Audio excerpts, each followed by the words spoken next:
Now I get fancy with this game, I think I should rock a gold whistle. But would that make me super official or superficial?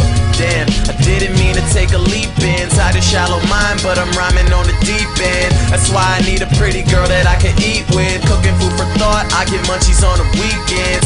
Yeah, and being cocky's what culture created. They say I'm major, but understatements are overrated. I'm gripping Colt 45 like I'm holding Peyton, and folding paper like getting money's my ultimatum. My motivation is real estate in a new location. Fuck money over bitches, vacation over hate.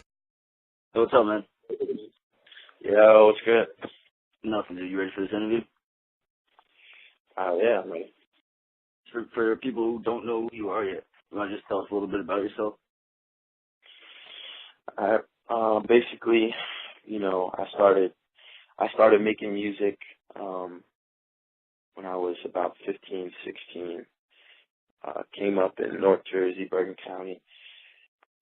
Basically, I'm 21 years old now, but, you know, as far as the music goes, I feel like I'm a lot older in that. Yes, this is something that I'm always doing, is evolving on, and I feel like every time I come out with something else, I just strive to have like a newer, more evolved sound from where I was in the last project. So, I mean, I'm in college now. I'm finishing up. I got like another year left, but I'm trying to make the most of right now, which is, you know, being young and living that wild lifestyle. What are you in school for? Right now I'm in school for marketing, so that plays a long way into pretty much everything I'm doing already. Yeah, definitely. Where do you go to school? I go to Kane, which is cool. Yeah, you know where that's at. It's in South Jersey. Okay, awesome. Well, I consider South Jersey actually. It's Central Jersey. Alright, you say you've been doing music since you were like 15, 16. What made you decide to pursue that as a career? Like, what inspired that or influenced you? What made me take this seriously, yeah, I think it was more or less a combination of, you know, the response from people that I got when we didn't take it seriously at all. You know, like even coming out with like our first mixtape. To us, it was always a joke, but it was something that we did just because we really liked it, not because we were trying to get anything accomplished. And then like from people just fucking with us and just like telling us, you know, to not stop. I guess that kind of, you know, it hit home with me that like I could really do this for real. And it wasn't until we had like our first, I don't know, I want to say a show, but it wasn't much, looking back. Like the response that people had was unreal. So from that point on, I knew like I can't be like 40 years old looking back knowing that I didn't try. When was that? When did you decide? At what age? What age did I decide to take this to the next level? Probably, I want to say 17, 18. Probably 18. And you said, you kept saying we and us. Is that you talking about Ricky? Yeah, I mean, Rick's been riding with me since, you know, I grew up basically on the same street as him. So, and my boy A-List, Brendan Clark, we started this shit together, Zoo Troop Gang. And people always ask me, like, it's more than just music, you know what I mean? Like, just a collective group of people who influence, like, the direction we take and the image and the sound that we're going to go for next. It's like a creative group of people, of minds. Well, yeah, my next question was going to be, do you want to tell us a little bit about Zoo Troop Gang? You know, what it is, who it is? Yeah, absolutely. So for anybody who's seen the monkey with the one X eye and the teardrop, that's our brand, Zoo Troop Gang. And it represents, well, the monkey represents just being wild and free and, you know, living basically how you want to, regardless of, you know, any outside influences negatively. And that X and the teardrop kind of symbolizes the struggle that it takes to get there, because it doesn't come easy. You know, you have you had ups and downs with pretty much anything in life. So Yeah. we just wanted something that represented us all together, and that's what Zoo Troop Gang is. Yo, what's up? It's Timmy Titus. It's Ricky Moore. Right off the bat, I'm a base hit, face it, bitch, you a late shit, probably need a facelift. Destiny is my only destination, Zoo Troop Gang, why you think I'm going ape shit, ape shit, ape shit, top location. Yeah. Looking up at greatness, probably in my basement. Couple girls that be rolling like the haze is, hit twice, put her in a rotation. I know I'm young, I scream it when I'm drunk, burn books at the show, everybody going dumb. Bacardi in my cup, swear I only drink rum, and I think I'm close to whatever they call the one. That's a win-win, never losing. Haters need maps, that'll solve the confusion. Word, they saying pick a lane, I'ma swerve. Word, they saying pick a lane, I'ma swerve. They call me Ricky. Westwood representing. Zoo Troop Gang, claim it till my mind resting. While you texting, I call her, she be there in seconds. Knock, knock, nobody home, go and take a message. Keep them coming like an escalator. Oh, that's your girlfriend now, I'm sorry, but she promised she gonna sex me later. Say I'm sweet like an hour later. Hey, thinking should I give it to her? Now or make her wait till later, riding down the Garden State Parkway on Sunday. My new chick is gonna leave her man on Monday. Say what's up to the camera, say what's up to the camera. You did it. Damn, I know it's sad. I'm here just stating facts. You can call 100 times, she ain't never coming back. I'm in the cut, feeling super turned up. Cardio up in my cup, and you know I double up. Been sipping punch that'll knock you in the days. I've been flossing tiles, rocking turtlenecks in first grade. You mentioned now that your first show or performance was kind of what triggered your decision to take it serious in response to that. And now in your young career, you've performed in over 25 major market areas. You got a loyal fan base, loyal following. I know you got a show coming up at Webster Hall on June 12th.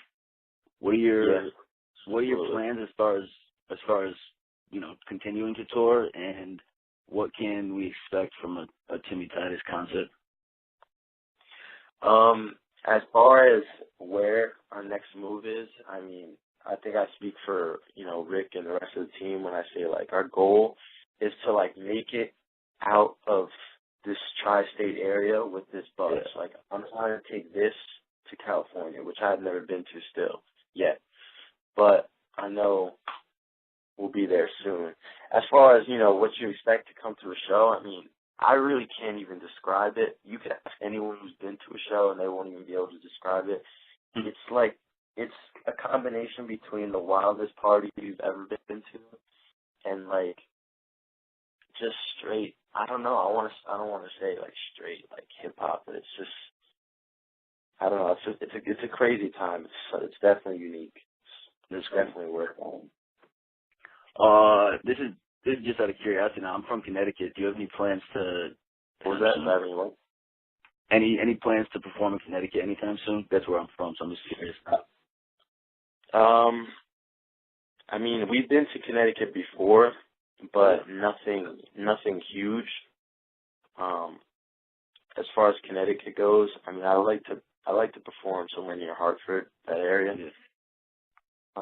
I got a couple people up there who go to school at Hartford, and it gets crazy up there. So I know how Connecticut kids get down, and I know that they would love to hear what we have to offer as far as the live show is concerned.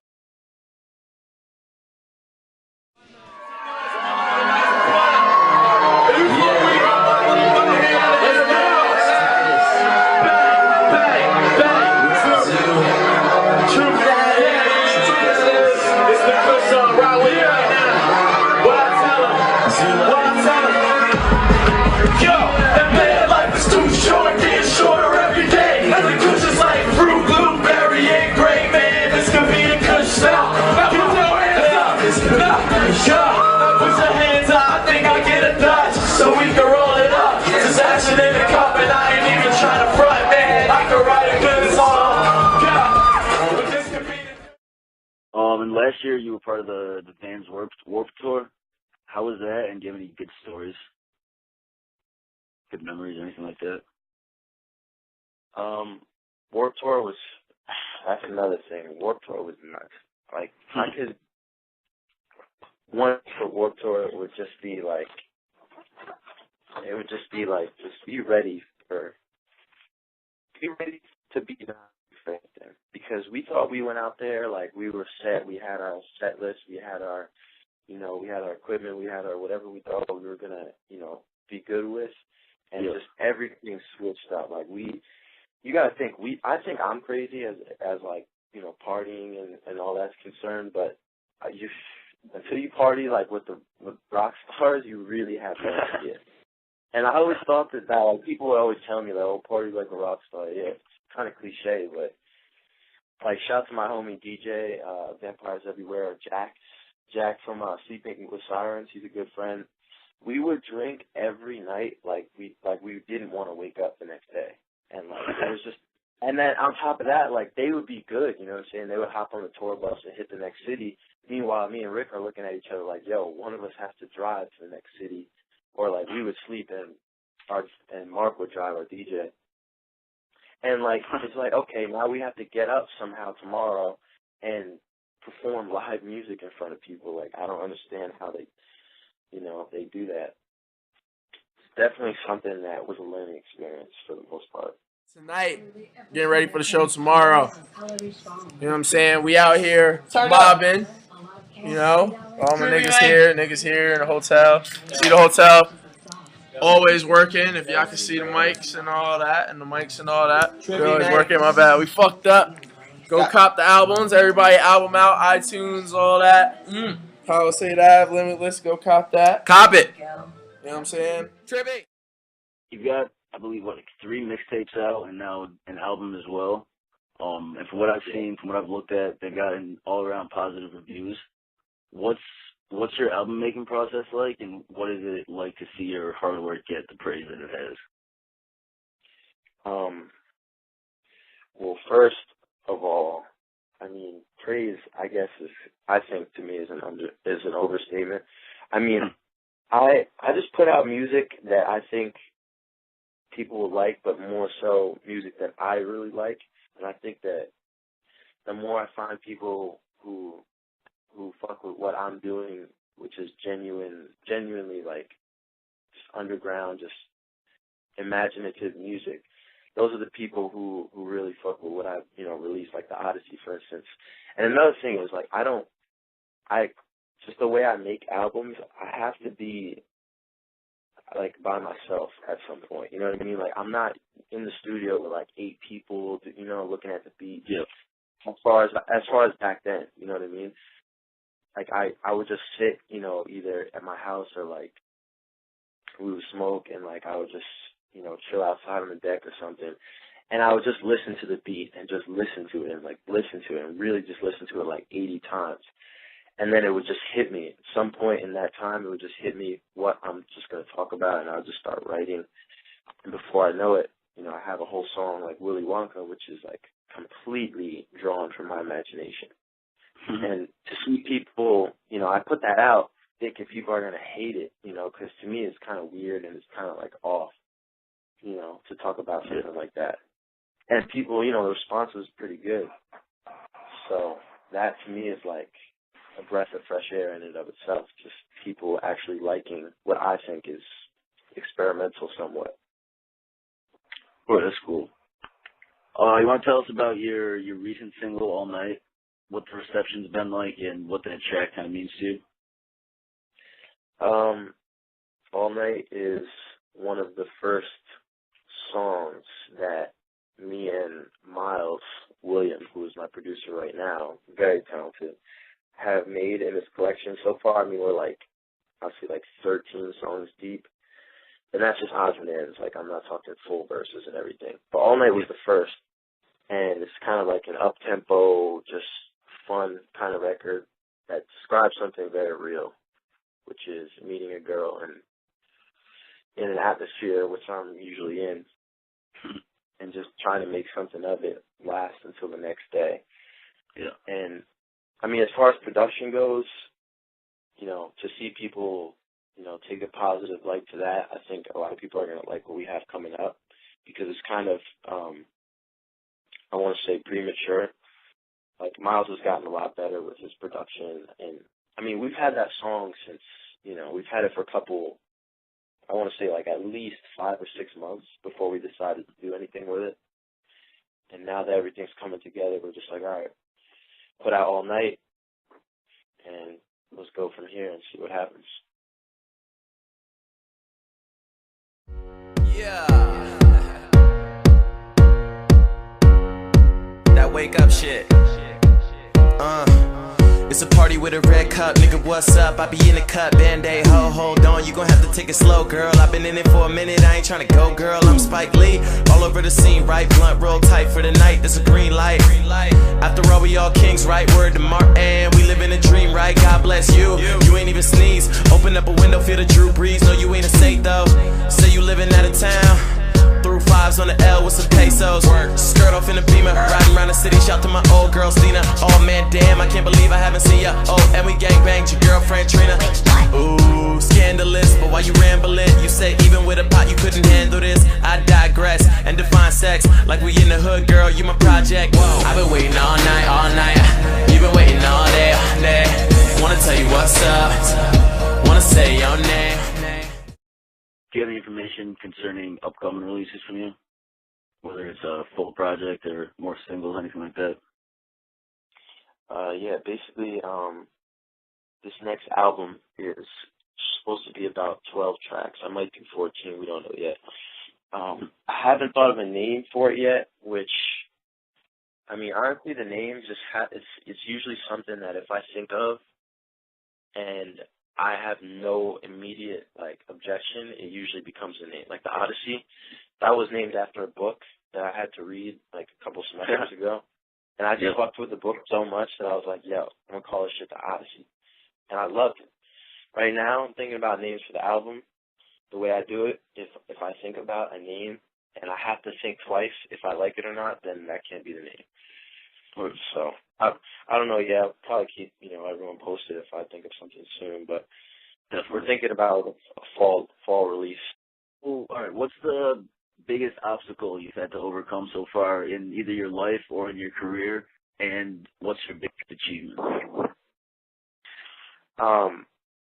As far as like our biggest obstacle, is definitely trying to balance going to school full time and everything that comes with it, and making music. Because a lot of people don't realize it's hard to write something like a body of work that blends with itself and the promotion and everything that goes with it, and still be in school full time and working. Because, you got to pay for, something somehow.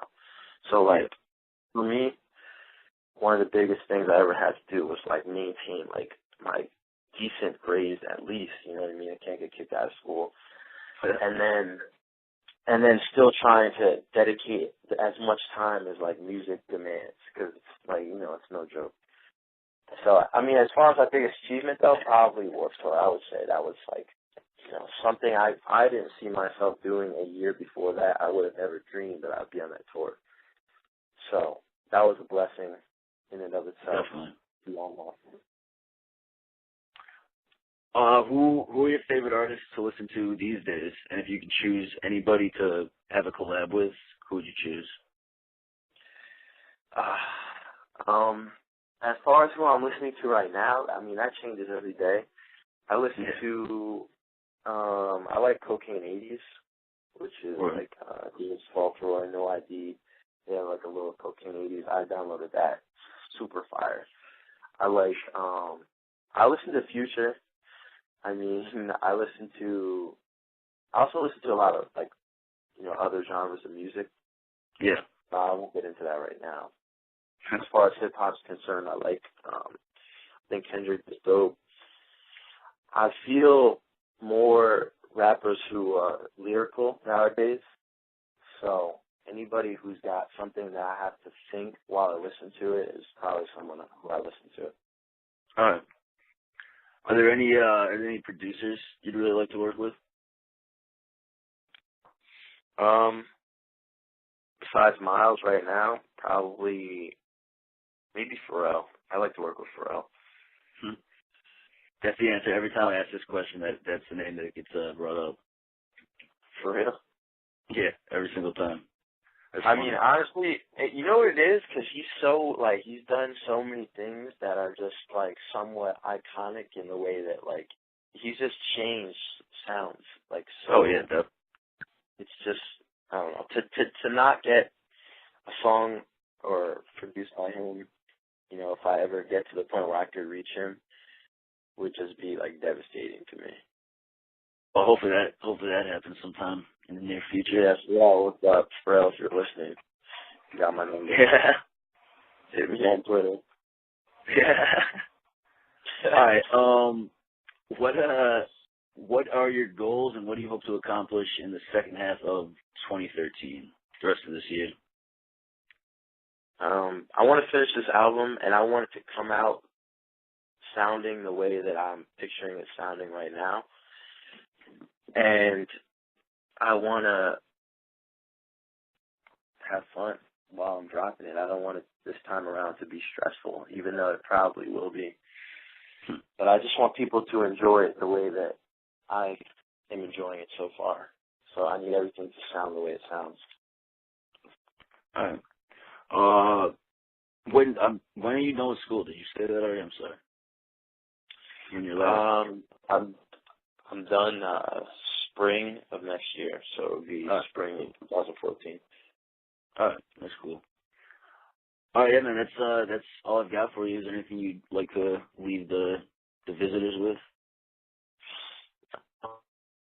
Stay tricky and drink Bacardi.